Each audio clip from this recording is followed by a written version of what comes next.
face-to-face.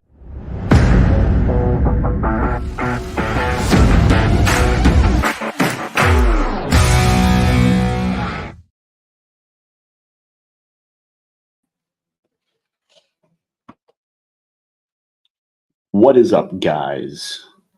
Here today, gone tomorrow, and I have a little bit of information for you about reduction in commissionable plans, doom and gloom. All right, but without further ado, I'm going to give you guys a 30-second countdown while we get more and more people on here, and I share this into the Facebook group on the page. So bear with me just a second.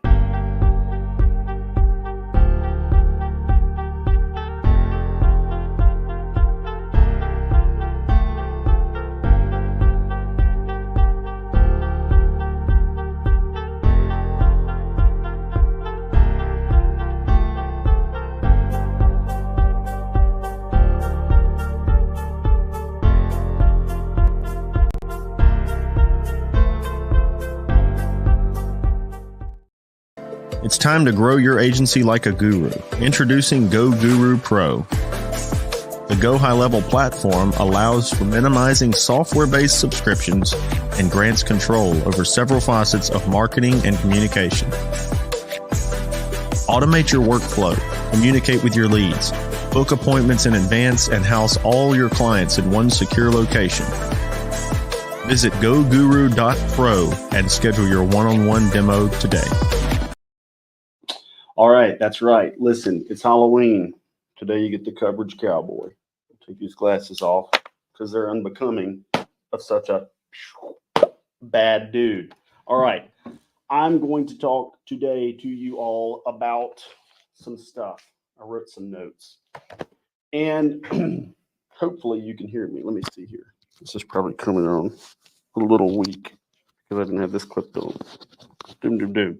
Tell me in the chat if you can hear me. I want to make sure everyone gets this because it's important. It's important. It's important. Comment if you're on Instagram, Facebook, YouTube, wherever you're at. Comment so we can talk about the non-commissionable plan announcements coming out of Anthem and Aetna, and then we'll go back in time to WellCare, and we'll decide what the future of the industry is. You're not going to want to miss it. So go ahead and comment. Sounds good. Michael Penley says he can hear me. That is great, Michael Penley. Well, I'll keep going then.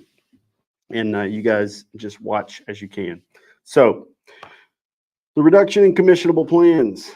We had people start to post Anthem's reduction in commissionable plans, which we actually saw something from Anthem a little earlier in the year about all PPO plans. They weren't going to be commissionable at the PPO, a lot of their PPO plans nationally. And then, recently we saw Aetna put out select plans that were not going to be commissionable anymore. And then, of course, we had the WellCare fiasco with drug plans, in them taking the renewals. So I'm going to talk about these things a little bit. I'm trying to draw some disparities between them and hopefully, let you guys know what the outlook of the industry should be. Now, I don't have a crystal ball, but I got a crystal brain, and I talk to a lot of people, and I believe that I know what is likely and unlikely to happen, and I believe there's a lot of irrational fear around a year that has a lot of market changes that are forcing the hand of carriers to do things that if you were in their shoes, you might do too. Now, I want to carve out WellCare here because WellCare, I don't believe. This is the difference. Centene ended the renewals of plans that they kept, and in some cases even reduced the premium on. Now, there's a little bit of nuance there. They did have it scheduled to have a premium increase, and then right about time for open enrollment, the government said, whoa, these premiums are higher. People aren't going to like this. We have this new pot of money, this magic money that's going to subsidize the premium to keep everybody happy. It's an election year, and we don't want this angering people and getting people to the polls to try to flop over to the other side. So we're going to subsidized this. So the WellCare premium would probably have been around $15, and it subsidized it back down to zero. May have been a little more than that. I'm not sure, but it was going to go up, they say. And then that subsidy brought it back down. But before that, they decided to go ahead and axe not only new commissions, which is not a big deal in my opinion, and we'll talk about that in a minute, but renewals on plans that you wrote. Now that is a big deal. Now some people say, well, I don't write a lot of drug plans, it's not a big deal. You guys keep whining about it, blah, blah, blah, blah, blah. That one is a precedent it's a hill that I think is worth, not dying on, but standing on and yelling for a little while. The ones that aren't worth are the ones we're seeing pile on now, where Aetna and Anthem are coming out with plans that they don't want to promote anymore. And so what's happening? Why are these companies wanting to reduce the amount of commissions or plans that are commissionable? And, I had a conversation with several people today about this. And, a lot of people are saying, oh, they're wanting to go direct to consumer. They want to cut the agent out. They want them to Medicare.gov enrollments. This is not true. They don't want enrollment in these plans at all, but they can't just cancel the plan. I know some of you think they could just axe the plan, and they can't do that. They cannot just axe the plan. It's not possible. They're not allowed to just pull the plan off the shelf at this point. Now they could going into 2026 when they do plan bids. You say, well, why did they put the plan on the shelf if they didn't want enrollment in the first place? Well, there's a lot of things going on that are changing the actuarial outlook. And some of this is in real time. You have publicly traded companies that are starting to look at it and say, hey, our last quarterly earnings are down, all these different concepts. But some of those things that I've written down is Inflation Reduction Act costs. We all know that they've shifted the cost model to 80% liability to the insurance company on the Part D component with a $2,000 maximum out of pocket. They've shifted subsidies in two folds, the first echelon of subsidy and then the second subsidy that they threw out last minute that came from God knows where. That money going towards the upfront, the premium, subsidizing the premium so that they could raise the overall premium. The subsidy would bring the premium back down. And that has caused a lot of people on the standalone drug side to say, well, we're not going to take we don't want to pay you for new applications. We're going to keep some on the books, but we can't pay for the business. And in a lot of cases, they're reducing to really just the auto-enrolled Medicaid plan. So in Aetna's case, for instance, the plan that they kept on the books is a frequently used auto-enroll plan. Humana, for instance, never paid commission on the Humana Basic plan because the Humana Basic plan is typically better for people who have extra help. They have low-income subsidy, and that plan would be auto-enrolled in many cases. So they wanted to keep it on the books for the auto-enrolled environment. Once you add commissions to it, it doesn't make that much sense. So on the Aetna front, they said, we're going to keep your agent of record protection. We're going to put all those plans in the SilverScript Choice plan, or the $44 plan that they have.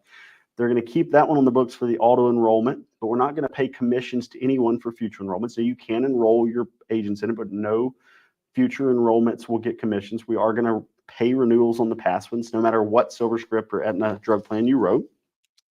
And that's great. Now, a lot of those people are rolling off of it because they're coming from the Smart Saver plan over to that one. They had already taken the commissions away from the Smart Saver plan. The Part D market in general is just probably not an extremely fruitful market. But what WellCare did was completely different. They took renewals from business you wrote.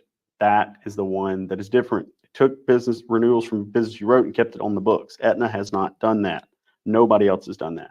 Now, these new revelations, the PPOs that they're trying to get to be non-commissionable in certain areas, have a lot to do with geographic areas that are less profitable. Star ratings are changing in real time. They're starting to try to change the way star ratings. So the CMS came out and said lowered star ratings, and there was a lawsuit from SCAN.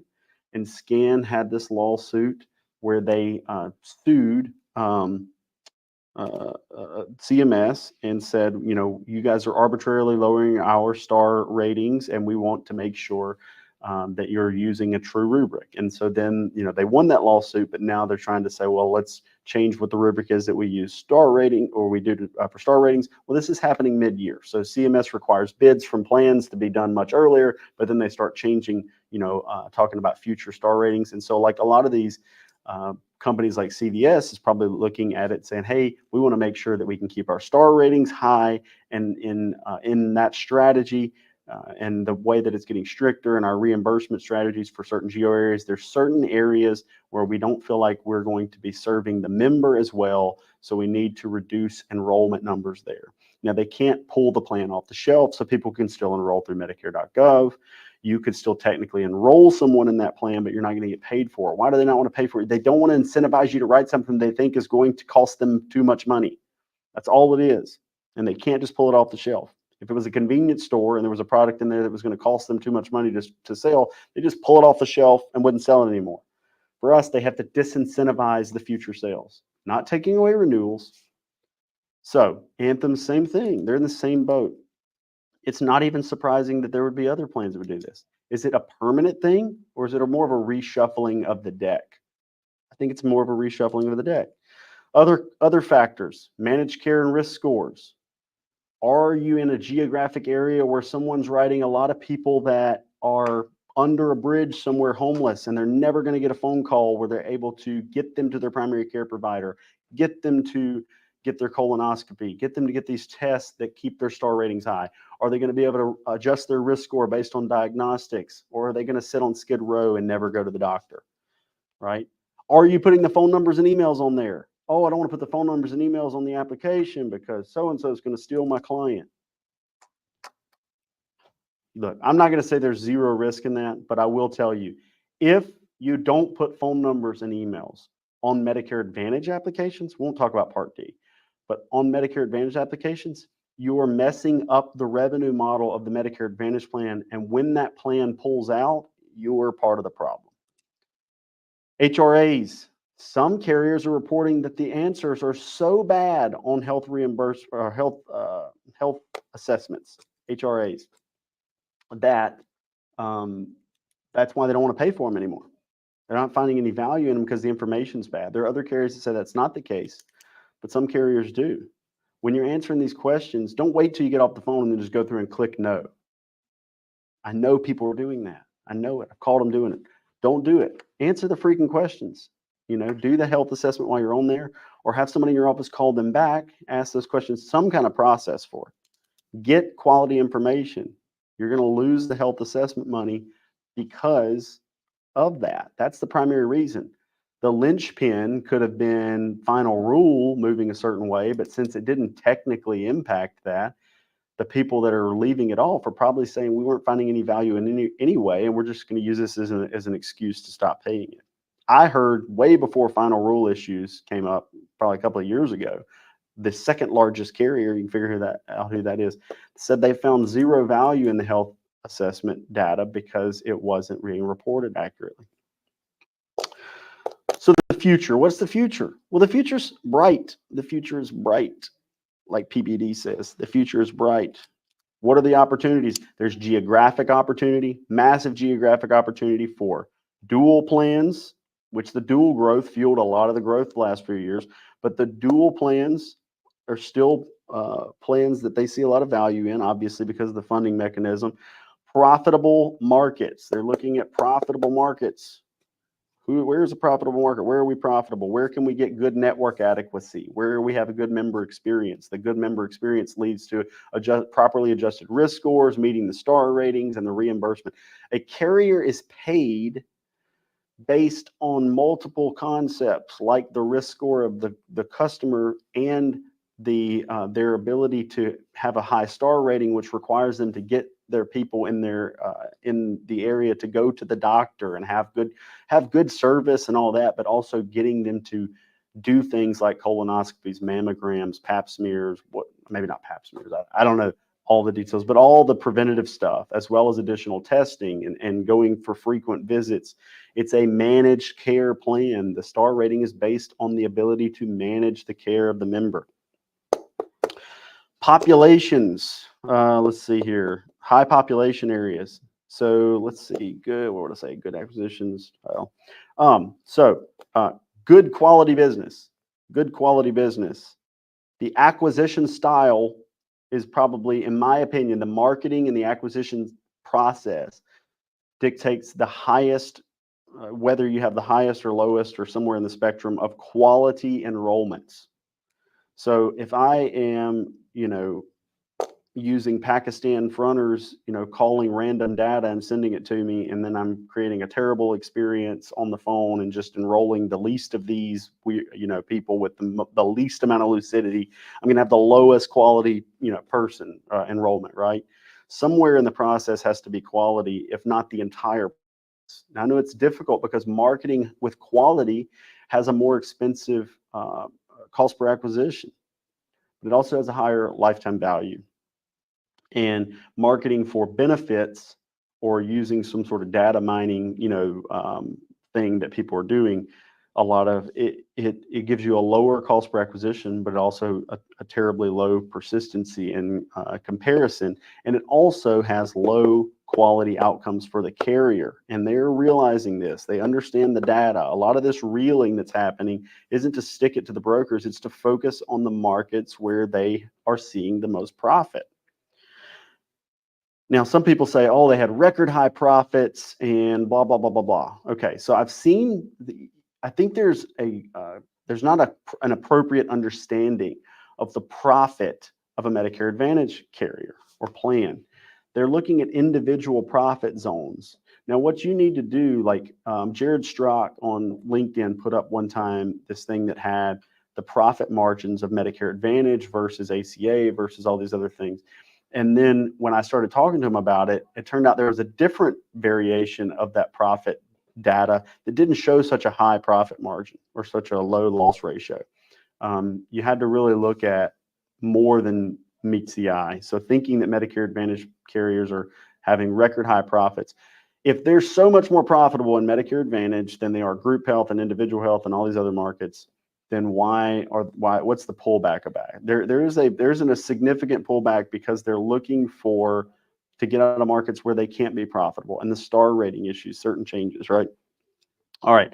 So another thing that makes an enrollment good is the accessibility, having the appropriate phone number, being someone that's going to get on the phone, having a service team that's actually helping them get on the phone, whatever it is, accessible risk ratings. I'm going to get into the future and how we believe, several people believe the future that there will be metrics that increase the amount you can be compensated based on these things. And that is very likely. Okay, so negatives.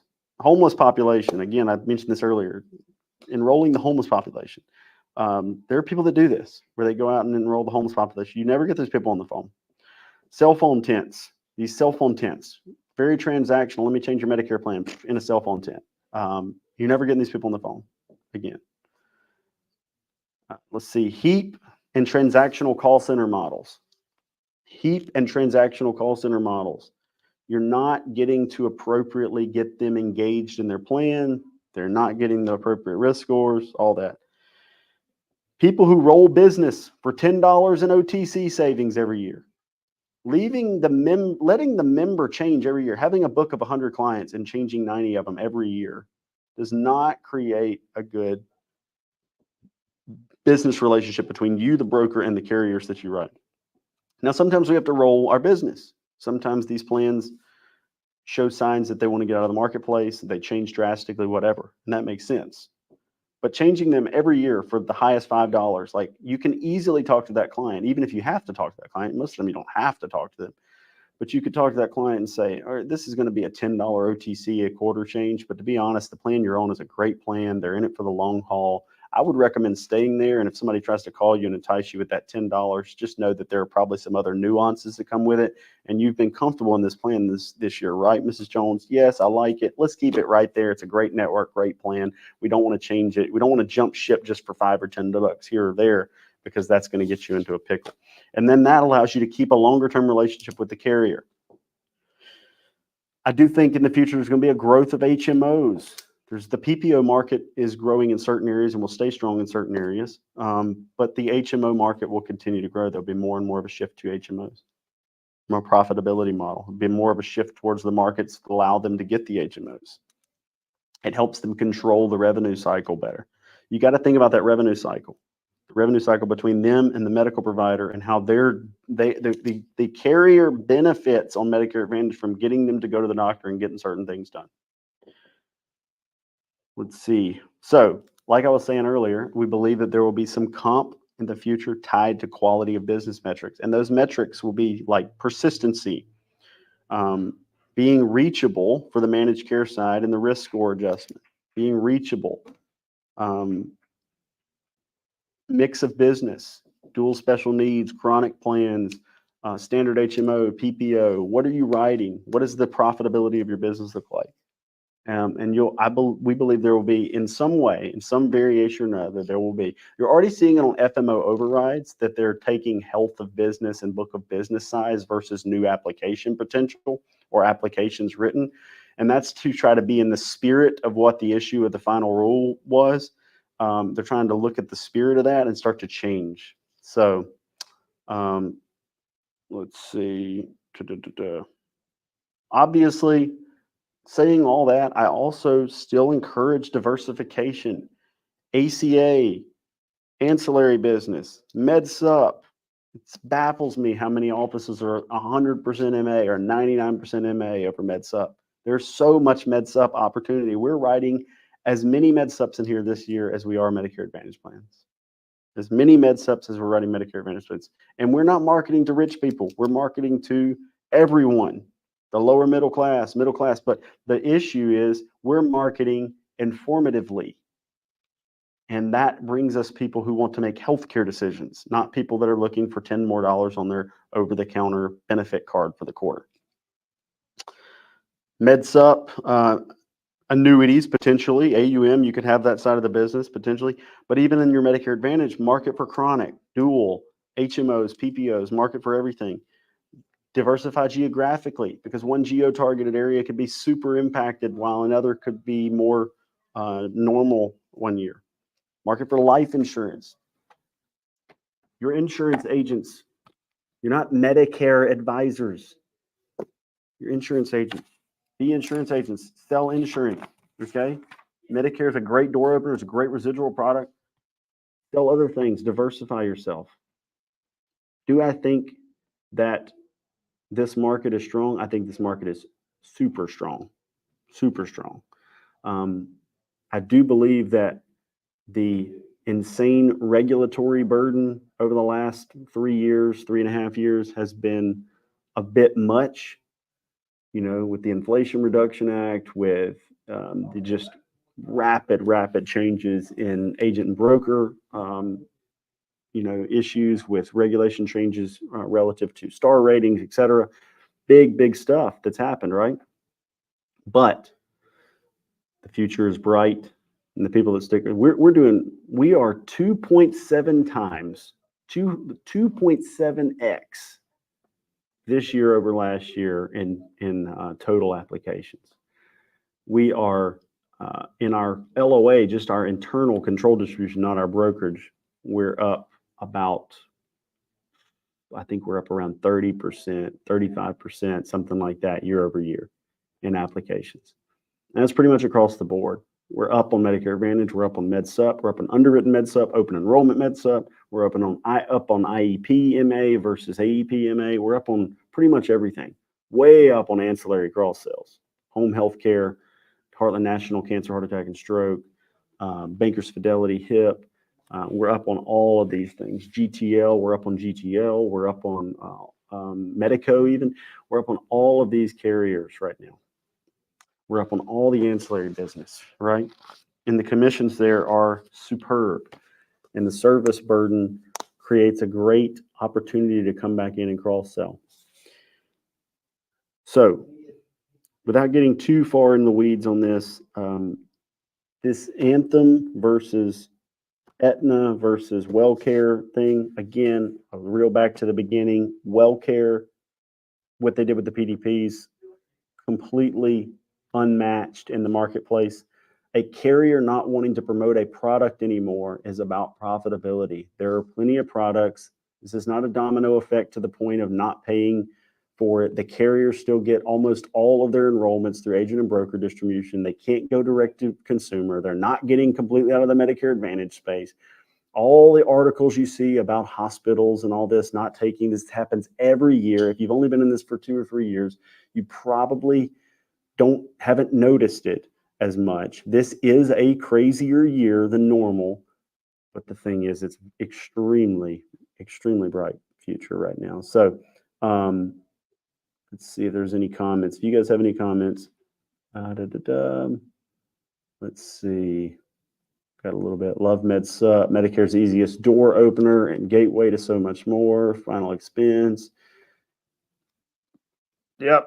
I'm telling you guys, this is a great year. We're having such a fantastic year. Fantastic year. I'm floored. I'm pumped. This is a great year. The people that are using GoGuru Pro are having fantastic results with getting reviews, with automations, getting their phone ringing. We've been able to build so much stuff in there. We've been able to hijack a lot of this AI, BS to communicate with people. It's been fantastic. It's been so much fun to watch. Our sales managers are great in here. Our distribution is growing. There's growing pains. There's people having problems, but it's amazing to see what we see across the industry with people complaining about this year versus what we see with people in our distribution. And it's not really just saying we have the magic sauce. I think it's more of the spirit. It's the spirit. It's in your mind. It'll be a great AEP. You got to grow your apparatus. But right now, it's hunker down and shovel the shit out of your way. Get where you need to go. You're in the shit right now. So pick the shit up and get it out of your foxhole, man. And then when it's all said and done in December, we'll start planning next year so that the next AEP you'll be ready. You can only cook as much pizza. You can only sell as much pizza as you can make on a Friday night. That is a pizza supply man's parable. Gary Alford told me when I bought his agency. He used to be in pizza supplies. You can only sell as much pizza as you can make on a Friday night. AEP is Friday night. You can only sell as much Medicare as you can distribute in AEP. And to distribute it, what do you need? What are the ingredients? I need marketing and I need agents. Some people have neither. Some people have plenty of agents and not enough lead flow, marketing. Some people have plenty of marketing. Sorry, had to do that. And not enough agents to deal with it. You need it all. You need the ingredients to a good AEP so you can sell some pizza, baby. All right, listen, if you want to go Guru Pro demo, if you're one of those people that finds yourself not having anything to do, maybe it is time for you to plan. If you want to go Guru Pro demo, you can go to goguru.pro, https://goguru.pro, or just Google GoGuru, or email them at info@goguru.university. If you're looking for our interactive learning platform, you can buy that at goguru.university, where we put tons and tons of videos in there. Anyone in GoGuru Pro or GoGuru University or both or whatever, or in our hierarchy, gets to stream our sales meetings Tuesday, Wednesday, and Thursday. Tuesday, Wednesday, and Thursday, they are streaming our sales meetings. What do we go over in these sales meetings? We go over everything. We talk about scripting. We do role play. They're live streaming. It's our internal sales team streaming our sales training to those people live. We also do a 9:30 a.m. Central call on Wednesdays. That one specifically pauses during AEP just because people are a little busier. We'll pick it back up at the beginning of December. Our GoGuru Pro technical call for the people that use our CRM and marketing platform is Tuesday at 10:30 a.m. Central. Tons and tons of support, guys. We have full-time staff members dedicated to technical and actual marketing support. And we're leveraging the things that we learn in our own agency to teach you and help you do what you do. No other FMOs doing that. Most of the FMOs are out there if they are ran by people that know what they're talking about, they make you submit a support ticket and you get no fucking help at all.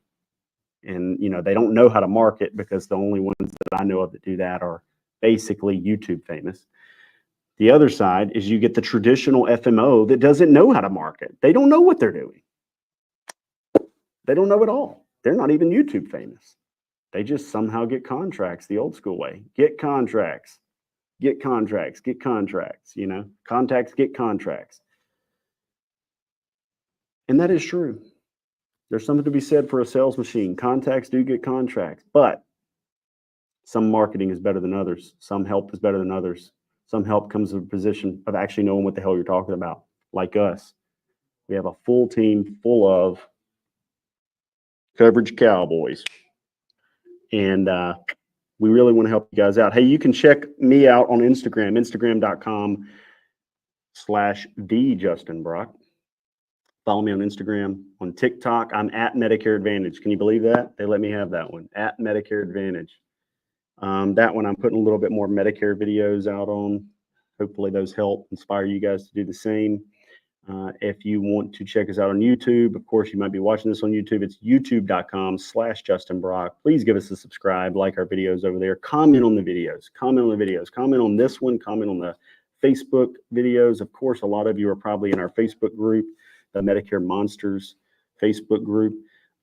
That is an extremely vibrant community to get good information and bitch and whine and moan about stuff. And check out streams like this, where the coverage cowboy, I'm not the coverage cowboy, by the way, because if Zach Devon is watching this, he's the coverage cowboy. I just thought it was cool that he said that. So follow Zach Devon on Instagram. He's the real coverage cowboy. Let's see. What's the last thing I want to talk about here? Let's see. Oh, check me out on Instagram or our Bobby Brock Insurance Facebook page and vote on our best Halloween costumes. We got some really good ones this year. Mine's shitty. I'm basic. Our team has some awesome ones. Hey, and thank you guys for being on here. Quit whining, go out and write business and help some consumers, and stop pretending. Don't give yourself an excuse, a cop out to go out. I want to go get a job. That's fine. You know what? If you want to, do that. Like, it's going to make more for the rest of us, but you don't need to.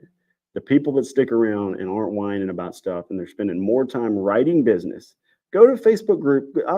The Traction and the Monsters is great for me, but go to the Facebook group to get answers and give answers and encourage people, not to whine and scare and all that. It's so funny. The fear posts get the most traction. Why do you think the fucking news is so scary, man?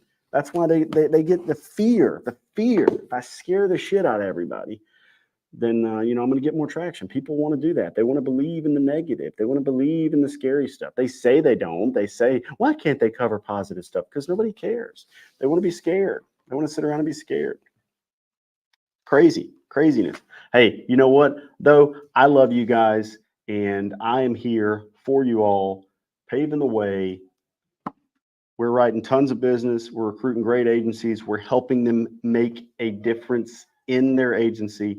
And, there's people out there that'll naysay us. They'll say, oh, they got it all handed to them. Oh, you can't do it because they do this. Oh, Justin, he's just not that big. He pretending like he's bigger. He's Facebook famous. He's blah, blah, blah. They're a bunch of wanksters. Most of those people that are saying that are employees somewhere else anyway. You can tell them to lick my... Never mind. Talk to you guys later. Thank you.